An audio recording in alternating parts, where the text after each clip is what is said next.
¿Y quién es don Luis Atkins Lergios? Es hermano del señor James Atkins, que fuera presidente del directorio de Petroperú y que fuera mencionado aquí en este programa por el señor Evin Kerevalú, ex secretario general del Sindicato de Oleoducto y expresidente de la Coalición Nacional de Sindicatos. Recuerden ustedes que aquí señaló que el señor James Atkins, fallecido ya, en su lecho de muerte, señaló que le estaban ofreciendo una suma de dinero para que Petroperú no vaya al lote 192. Que podría eso confirmar probablemente, si bien es cierto, difícil de demostrarlo, pero con todo lo que estamos viendo de los operadores que tiene Petro, entonces podríamos llegar a la conclusión de que algo así pudo haber pasado para que la dirección de aquella época, 2015, 2016, por alguna prebenda hayan renunciado desde Petroperú a participar en el lote 3 y 4, junto con Graña y Montero, así como en los lotes 6 y 7 que opera Sapet, porque nadie en su sano juicio va a renunciar a ir a la actividad petrolera, y menos señalando que Petroperú no pueda invertir dinero. Petroperú, una vez posesionado en los lotes, obviamente Petroperú tiene reservas probadas, y son las reservas probadas las que pueden darle el capital que necesita, ¿no? Y ya se ha dicho aquí que por lo menos, y eso no lo hemos calculado nosotros, eso lo ha calculado el especialista Jorge Manco Saconetti, que solamente con la no participación de Petro en los lotes 3 y 4 ha tenido un perjuicio económico arriba de los 300 millones de dólares.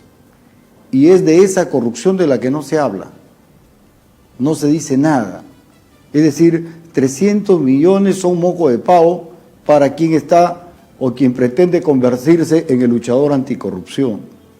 Luego vamos a escuchar más adelante también a un expresidente de Petroperú, a César Gutiérrez Peña, que ya lo tuvimos aquí también vía telefónica y que ahora, a través de un mensaje que le dirige al actual presidente de Petro, también le señala sus desatinos y le señala sus desacuerdos con lo que él ha emprendido como lucha anticorrupción. La lucha anticorrupción no solamente pues, va por el lado de los trabajadores, que en honor a la verdad, que haya algún exdirigente o alguna persona referida por salud y que de repente haya, bueno, buscado una factura de 2 o 3 días, cuando debió haber sido de 1 o 2 días y cosas por el estilo, ¿pueden estar en los niveles de la corrupción? Sí, pero en la escala que realmente debe investigarse en Petroperú, la cosa es mayor, la cosa es mucho mayor, y sin embargo de eso pues no se habla, no se habla. Y de la defensa de los trabajadores, ya que los amigos del Sindicato Unificado, con esta dirigencia ahora de la que nos hemos ocupado en algún momento, para señalar que preocupa el estado de inercia porque no ha habido una reacción con los abusos que se vienen cometiendo con los trabajadores, no hemos escuchado de ellos un pronunciamiento ante lo que ha vertido el presidente, sobre todo con la entrega al sector privado de las plantas auxiliares, el oleoducto norperuano, que prácticamente ha dicho que a Petroperú le está de pérdidas y que esto hay que entregárselo al sector privado o que lo opere un privado. Y vamos a escuchar hoy día también lo que dijo don Manuel Dagmer hace aproximadamente 2 años en el Congreso de la República con respecto al oleoducto norperuano. Por eso es que insistimos que lo que dice ahora el presidente no es otra cosa que ir en línea, ¿no?, de una privatización que consideramos encubierta, ¿no? Y ya que la 130, que declaraba de interés público y de necesidad pública de interés nacional la modernización de la refinería de Talara, pero que le ponía ahí algunos candados, decía también que podía venderse el 49% de la empresa. Entonces, ante eso, el señor Paredes ha encontrado por ahí el camino para decir, Petroperú, como no tiene plata, hay que buscar la participación privada. Entonces, todas estas cosas como que tienen alguna relación con quien está pretendiendo quedarse en el lote 192, y es la empresa Frontera Energy, ¿no? Y mire coincidencias, ¿no? En sus primeros discursos, cuando la refinería estaba aniversario, el actual presidente, don Carlos Paredes, ya soñaba él con que en algún momento nuestro Petroperú, y le pusieron Petroperú porque era la empresa que iba a manejar toda la industria petrolera del país, desde la exploración hasta su comercialización. Pero él está queriendo cambiarle de nombre y coincidentemente ustedes van a escuchar que le va a poner Ener Perú. Entonces a veces uno que es medio mal pensado, ¿no será que ya nos estamos adelantando a una fusión entre Frontera Energy y Petroperú? O que de repente Frontera va a comprar la parte accionaria que vende a Petroperú, no lo sabemos. Mientras tanto, la dirigencia actual de los sindicatos ha emitido un escueto comunicado, ¿no? Un comunicado que, si bien es cierto, para nosotros un poco a destiempo, pues, pero espero que no solamente se quede en letra muerta. Tenemos el comunicado de Petroperú, del sindicato, ahí dice Sindicato Unificado de los Trabajadores del Petróleo, Energía, Derivados y Afines de la región Grau, ¿no? Y señala ahí que dice las instituciones sindicales fueron creadas con el único fin supremo de defender colectiva e individualmente los derechos y beneficios laborales de los trabajadores para mejorar su calidad de vida y condiciones de trabajo a cada uno de ellos. Asimismo, hacemos de manifiesto público que estamos a favor de la lucha contra la corrupción que se ha iniciado en todo el país y sea aplicable en todas las instancias y en todos los niveles de nuestra empresa Petroperú por la buena marcha de la misma. Pero no aceptamos imputaciones con cartas de despido por supuestos actos cometidos. El presente Comité Ejecutivo recibió como herencia, dice, una institución con grandes responsabilidades y muchos problemas laborales y administrativos sin resolver. A 3 meses de gestión y con denodados esfuerzos, saldremos de la crisis que dejaron las directivas anteriores a lo largo de 20 años de continuismo. Queremos puntualizar de nuestra posición relacionada a la situación de los trabajadores que se han visto implicados en esta coyuntura, generada por los despidos de trabajadores por supuestos actos dolosos que se les imputa, relacionado al uso de viáticos por concepto de salud en sus tratamientos médicos, quebrantando el principio de inmediatez y de la presunción de inocencia contemplados en la Constitución Política del Estado, creándose un ambiente hostil, afectando el estado físico y psicológico de los trabajadores y sus familias, con posteriores consecuencias catastróficas y convertirse en un riesgo laboral en sus centros de trabajo. Es importante reseñar o resaltar que el Comité Ejecutivo asume su compromiso de afrontar en forma legal y adecuada la defensa de los trabajadores y seguirá realizando una serie de acciones y reuniones ante las autoridades de trabajo y nuestros asesores laborales. Esperamos encontrar una inmediata solución que garantice el buen clima y la estabilidad laboral de nuestro compañero de trabajo. Rechazamos estas medidas extremas por considerarlas arbitrarias y fraudulentas. Exigimos a la alta administración el cese inmediato de la entrega de cartas de predespido. Alertamos a los compañeros trabajadores a estar atentos ante cualquier eventualidad de tomar medidas por los excesos cometidos por la empresa. Nuestra institución seguirá respaldando las acciones legales correspondientes a los trabajadores que se vean afectados por la actitud de la empresa y convocamos a todos a fin de que reciban el soporte legal para su legítima defensa, por la unidad y la defensa de nuestros derechos del Comité Ejecutivo. Entonces, reitero un poco, gracias, un poco tardía, pero enhorabuena. Y digo tardía porque cuando llegan las cartas de preaviso, prácticamente les dan, creo, 5 o 6 días para que hagan descargos, aun cuando el presidente ha dicho de que de todos los que ya han despedido no va a regresar ninguno. Pero después el mismo presidente dice, vamos a darle oportunidad que se defiendan, pero no va a regresar ninguno. Qué bonita oportunidad que se defienda, ¿no? Ahora, habría que preguntarle en todo caso al señor Encalada o a quien esté a cargo de las comunicaciones, porque este documento que hemos leído, por si acaso, no ha tenido costo alguno, no han pagado nada, pero para que vean que después de la asamblea aquella, donde la gran mayoría de los trabajadores le exigió a la dirigencia que se identificara con la problemática de los trabajadores, ha salido este comunicado. Pero ojalá y no sea solamente letra muerta y que le hayan enviado una carta, por ejemplo, al directorio de Petroperú, señalando su abierta de contraposición con lo que él está pretendiendo hacer con la empresa. Ojalá y a todos los trabajadores que han sido notificados y han sido hasta despedidos, ojalá pues que tengan oportunidad de la asesoría legal correspondiente para responder a estos procesos, ¿no? Esperemos que así sea. Menos de eso no han dicho, la carta está ahí de manera escueta. Bien, yo les hablaba del tema del oleoducto. El presidente Paredes ha dicho que el oleoducto norperuano le trae pérdidas a Petroperú. Ese oleoducto que ya tiene 40 años trabajando para Petroperú, resulta que ahora le trae pérdida a la empresa.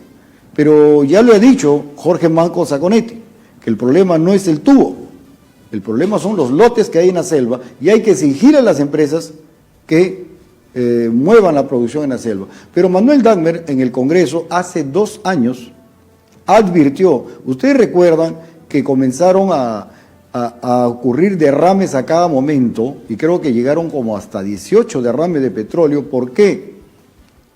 Porque sencillamente pues cortaban la línea y lo cortaban las comunidades porque ellos querían, probablemente sí, querían granjearse un puesto de trabajo remediando la contaminación, pero eso era todo.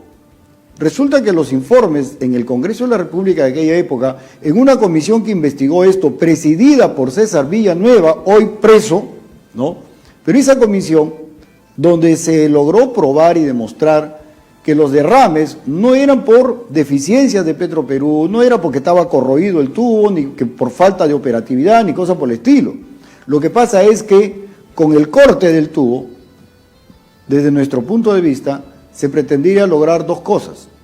Por un lado, parar la producción del lote 192, porque bueno, al no estar activo el oleoducto norperuano, no iba a haber producción.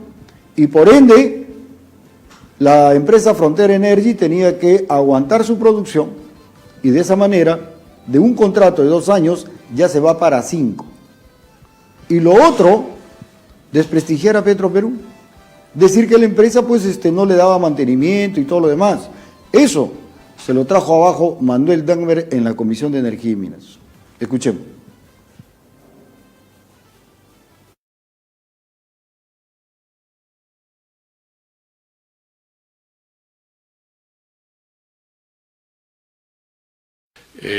Podamos dar lugar a tales presentaciones. En tal sentido, tiene la palabra el congresista Manuel Dagmer. Señor presidente, señores invitados, señores congresistas, creo que esta información, así como la que recibimos en el grupo de trabajo por parte de los funcionarios y trabajadores de Petroperú, es muy importante, porque se están diciendo en la prensa y en la opinión pública asuntos que son absolutamente falsos.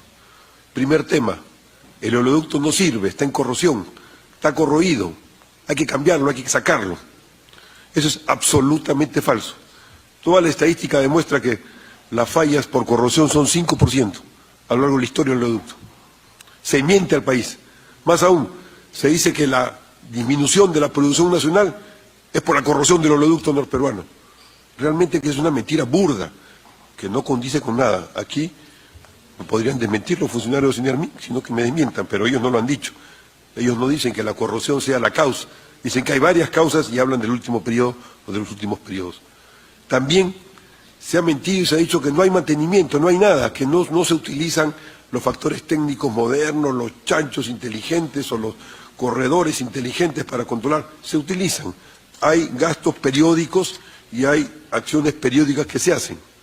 Eso tampoco es causal de que vaya a concesionarse o privatizarse el oleoducto o dejarse por parte de Petroperú para que otros hagan cargo, que Petroperú es incapaz. No ha hecho eso. Lo que se está sancionando es la reparación del daño causado por estas dificultades en el oleoducto. Y en cuanto a las dificultades, también aquí es bueno las propias estadísticas. Las dificultades, ¿qué nos dicen? Que existen dificultades, y a lo largo del tiempo hay varias dificultades. En el año 95, por ejemplo, hay una ruptura por uña de Ripper, de Telefónica, que es el punto más alto de afectación en el oleoducto. Hay varias rupturas que tienen que ver no con corrosión interna, que es 5%, no tiene que ver con eventos de la naturaleza, que son muy importantes, tiene que ver sobre todo algunas con eventos de este tipo, como el de Telefónica, que no se informa, que no se dice, que los puntos altos, algunas veces de pico, tienen que ver con esas acciones. Ciertamente que hay otros problemas. En general, la estadística señala fenómenos naturales no controlables, 50%, hechos de terceros, 21%, vandalismo, 23%, corrosión, 5%, otros, 1%. Entonces, yo tengo acá la información de detalle de los últimos 3 años, 8 contingencias de impacto mediático. Se nos ha explicado las contingencias, pero no se detalla. Yo tengo el detalle, sería bueno informarnos. En el kilómetro 41 más 833 del tramo 1, acción de terceros. El 30.6-2014 se evidenció un derrame a la altura del kilómetro 41 del oleoducto no peruano. Se informó a las autoridades competentes. La causa de esta avería fue el retiro de las juntas termocontraíbles que cubren las uniones soldadas. ¿Quién retiró la junta? No lo dicen. Pero la causa fue el retiro. Kilómetro 20 más 190 del tramo 1, acción de terceros. El 13-11-2014 se detectó una diferencia volumétrica entre lo recibido en estación 5 y lo bombeado de la estación 6-1. La causa de esta avería fue por acciones de terceros, entre paréntesis, corte de la tubería. ¿Quién hizo el corte de la tubería? Kilómetro 440 más 781 del tramo 2, fenómeno natural no predecible. El 25-01-2016 se detectó un derrame de crudo en el centro poblado Chiriaco, distrito de Imasa, provincia de Bagua, en la región Amazonas. Se determinó que la avería de la tubería se debió a la fuerte tensión que ejerció sobre ella el terreno deslizado. Está claro el fenómeno natural. Kilómetro 206 más 035 del oleoducto.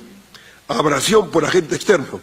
El 3-2-2016 se detectó un derrame de petróleo crudo en el derecho del vía del oleoducto ramal norte, aproximadamente a 13 kilómetros del curso del río Mayuariaga. Con respecto al análisis de falla, se determinó la compatibilidad con desgaste acelerado del metal por proceso de abrasión causado por agente externo. ¿Qué? ¿El demonio hizo la abrasión? ¿Quién hizo la abrasión? Kilómetro 213, más 992 del tramo 1. En fase de análisis, el 24.06.16, se tomó conocimiento de una avería en la tubería del tramo 1, cercana a la progresiva al kilómetro 213. Se activó el plan de contingencia y se movilizó personal para realizar las labores de contención y recuperación del crudo derramado, así como la excavación para descubrir la tubería, evaluar la avería y efectuar la reparación. Sobre eso no hay mayor precisión. Kilómetro, y aquí estamos hablando ya de la 1, 2, 3, 4, 5, la sexta avería, kilómetro 364 del tramo 2. Acción de terceros. El 30-06-2014 se evidenció un derrame a la altura del kilómetro 41 del oleoducto, se informó a las autoridades competentes. La causa de esta avería fue el retiro de las juntas termocontraíbles que cubren las uniones soldadas. Se fueron de fiesta, se fueron de vacaciones. ¿Quién la sacó? ¿Quién la retiró? Kilómetro 54 del tramo 1, acción de terceros, en agosto del 2016. La causa de esta avería fue por acciones de terceros, corte de la tubería. ¿Quién la cortó? El viento. Kilómetro 55 del tramo 1, acción de terceros, en agosto del 2016. La causa de esta avería fue por acciones de terceros, corte de la tubería. Está clarísimo. Nada de esto ha sido desmentido por Sinermin. O Sinermin lo que ha sancionado es la respuesta y las características de la respuesta de Petroperú ante esos problemas. Pero no ha establecido las condiciones, tampoco lo informa, de qué cosa es lo que está pasando. Y lo que está pasando es, no se trata de un fenómeno de corrosión del tubo, no se trata que no hay mantenimiento usando las tecnologías modernas, se trata que hay problemas, una parte de corrosión chiquititos, hay fenómenos de la naturaleza que impactan, pero hay una importante acción premeditada. Y en especial, esa acción crece en los últimos años. En los últimos años hay una premeditación para quitarle a Petroperú el oleoducto norperuano. Ciertamente puede haber algún problema. Por ejemplo, en la costa norte, alguna gente rompe el tubo para llevarse y vender el petróleo. De repente, una equivocada política con las poblaciones indígenas amazónicas, en vez de hacerlas socios, aliados, compartir con ellos la gestión del territorio y por lo tanto del oleoducto, algunos dijeron vamos a darles una bonificación.